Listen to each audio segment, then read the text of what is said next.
Welcome to Lift Up Your Hearts podcast. This is a podcast where I show that we can have a deep, profound prayer life, and it doesn't have to be complicated, but we're taking a little time out this week, and I'm going to give you my top seven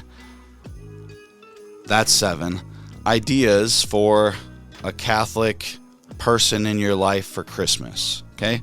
Top 7 gifts, and I'll be honest, these are for me. This is stuff that I like. It's also stuff that I've given to other people in my life, so please write your things down in the comments, what you like to give, what you like to receive, maybe something that's on your wish list this year as a Christian, as a Catholic, whatever, okay? The first one on my list is a good Bible or study Bible or something like that, okay? First, I have 4 options. Okay, I got 4 options, my favorite options. First one is the Word on Fire Bible. This is just the Gospels. They have 3 other ones right now. They have the whole New Testament, and I think they have the Pentateuch out, and I don't remember what else they got, but really, really good. This is for the person in your family who maybe likes a little bit of art or appreciates art, or appreciates other articles. So there's also beautiful art and articles in here, written some by Bishop Barron, some by other authors. It's really wonderful. I like it as just a personal reflection on the scriptures. The second one is kind of your everyday Bible, and that's the Great Adventure Bible put out by Ascension Press. This one is kind of crafted, if you want to say, by Jeff Cavins, and that's why you're going to see all these wonderful colors as bookmarks, and he has reasons for all those colors, okay? The Gospels are gold because it's royalty, because this is about Jesus, okay? Genesis is blue because that's what the earth looks like from space, okay? Really, really great for anyone who's just wants to read a good, well-done Bible, good study options in there as well. The second one is for someone who's we're getting a little bit more studious as we go here. The second one is a little more studious, someone who wants to go deeper. That is the Ignatian Catholic Study Bible, New Testament. This is just the New Testament, okay? Kind of thick for just the New Testament. This is a Revised Standard Version, and this is about half and half, maybe even more, of footnotes and Bible study stuff on there. As you can see, this is all footnotes and Bible study understanding, and this is the passage right here. So this is one I even used in grad school. So highly recommend it, love it, use it all the time. And then the last one could maybe even be in the next category, but I put it in the Bible one. This is probably in the helper one, okay? So second category, we're moving into the second category, is helpers, okay, for prayer. And the first is food for the soul. This is kind of a mix of a Bible study and a weekend mass, like readings helper. So what Peter Kraft does here is this is just 1 year of the Sunday readings. He goes through the first reading, the second reading, the Psalm, and the Gospel, and does like a whole big Bible study on all of those every single week. It's quite amazing. Peter Kraft is amazing. He's quite prolific and well knowledgeable, so I really like it. I read it. We use it for our Saturday Lord's Days as a family. It's very helpful. Okay. The second one is equally thick, but this is for every year.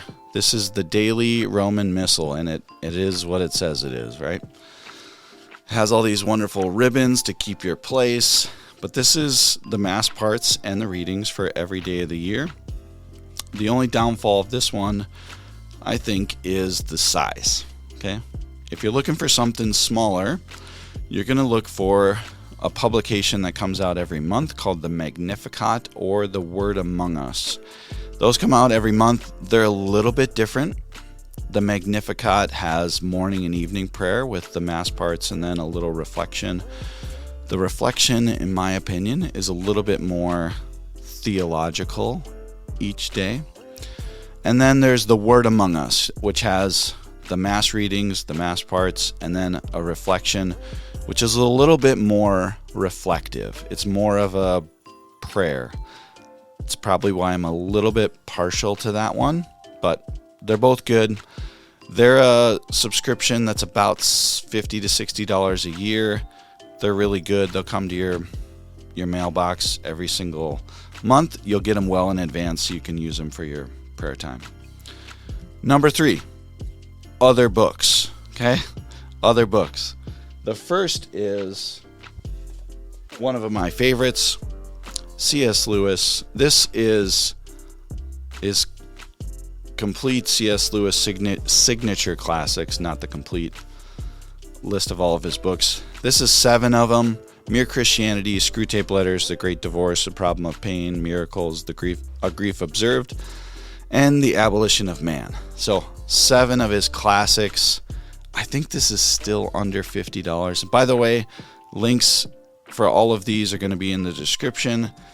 If I forget, please write in the comments that I forgot. You can link it or whatever.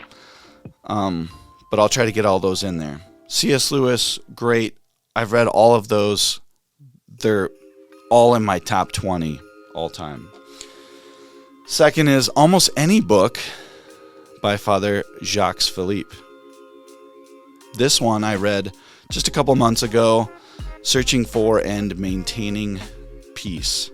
Wonderful, wonderful short treatise on peace, literally 110 pages. All of his books are this short, and they're all graspable. They're all very profound. I love them. They're going to assist your prayer life, man, and just your life. They're so good. Second one is a blanket recommendation for anything by Father Timothy Gallagher. This is the Examen prayer. This is the prayer that Ignatius taught to the Jesuits, the Society of Jesus, his followers, whatever. This is the one he did in his own life before he went to bed. It's his Examen prayer. And it is an invitation to think about your day and where the Lord was with you and where you were with him, and when he was interacting with you, when you listened to his voice and when you didn't throughout the day. It's a beautiful secondary book, I would say, to Discernment of Spirits. If you're going to start with Father Gallagher, I would start with Discernment of Spirits. If you're going to start with any type of prayer ones, if you're looking for general spirituality, I would start with Discernment of Spirits. If you're looking for something with prayer, I would start with Meditation and Contemplation. It's one that I've recommended before. And then move to the Examen prayer after Discernment of Spirits. And then, well, he's got a bunch of other ones too. Highly recommend all of them.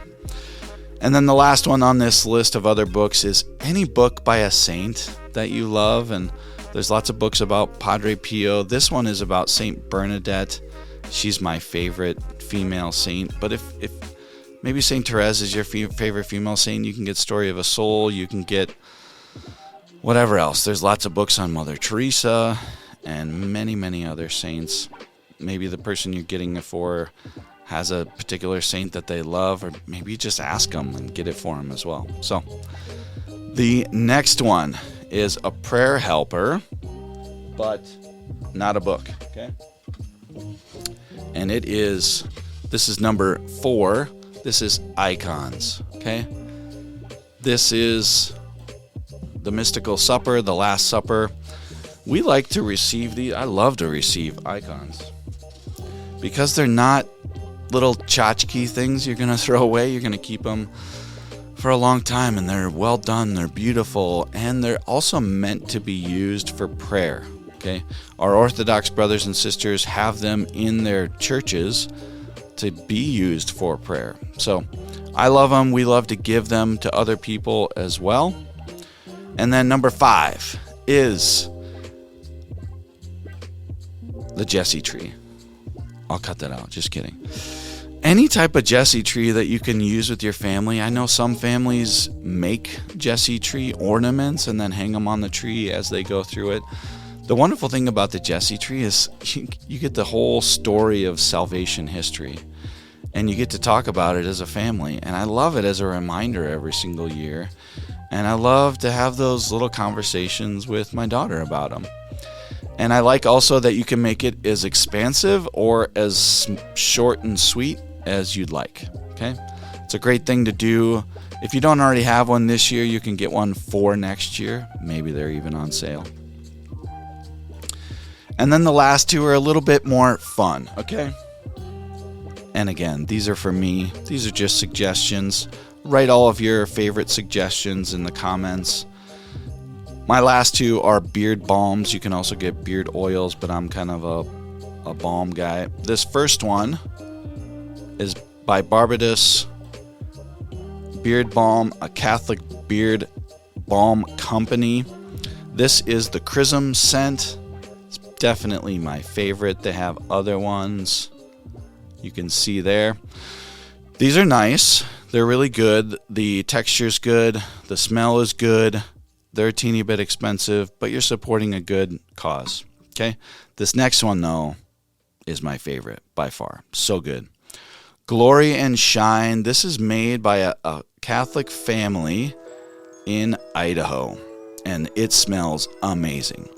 It's quite odoriferous, and it's quite strong. Someone even asked me if I am wearing cologne when I've had it on before, because it's just strong. I try to put on as little as possible, and then maybe a little bit of some other oil. This is really good, though. I'll tell you what, though. My wife loves it. They have tons of scents. I'll put the link in theirs below. Glory and Shine. This is a Catholic company, Catholic family even, out of Rathdrum, Idaho. Really, really wonderful. Love it. And it's high quality stuff. And then the last one is, you guys know this, I love The Chosen. It's stuff from their website or any other Catholic thing you want to support. I love just wearing my Catholic stuff out in the streets, out to baseball games, out to basketball, football games, shopping. People recognize me a little easier, but also, they see it. I've had people where I wear a different podcast, Catholic Stuff You Should Know podcast, shout them out. And, they say, "Oh, I love that podcast too." Or, "Oh, I love that." Or, "Nice hat." I've had way more compliments when I'm wearing like Christian stuff out there.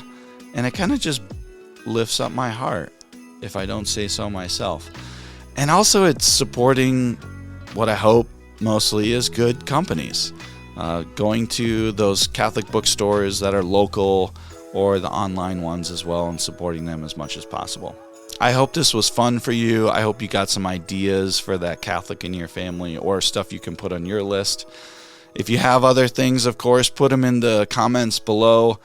Your favorite things to receive during Christmas as a Catholic. Maybe you love those little tchotchke statue things. I don't know. I'm going to have episodes continue throughout Advent and the Christmas season to lift up our hearts, that we can be joyful and love our Lord, but have a very deep relationship with Him because He loves us so much. I'm praying for you. Please pray for me. I'll talk to you next time. God bless.